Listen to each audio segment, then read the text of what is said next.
Hi! Nagdadalawang isip ka pa rin bang mag-avail ng sarili mong property or ng sarili mong condo? This is what happens if you're still delaying ang pagbili mo ng property or ng sarili mong condo. First is property appreciation o pagtaas ng presyo ng property or ng isang condo. Alam mo ba, every time ay tumataas ang presyo ng property?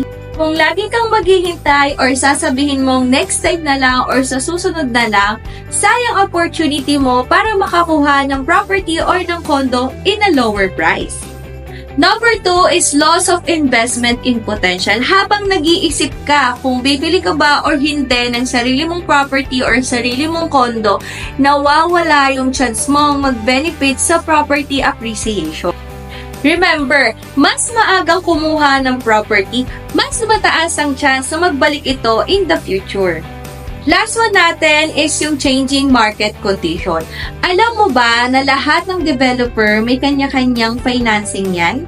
So, every time na dinidelay mo ang pagbili mo ng property, nagbabago rin ang interest rate ng mga financing. And also, nagbabago din ang binibigay nating mga promo.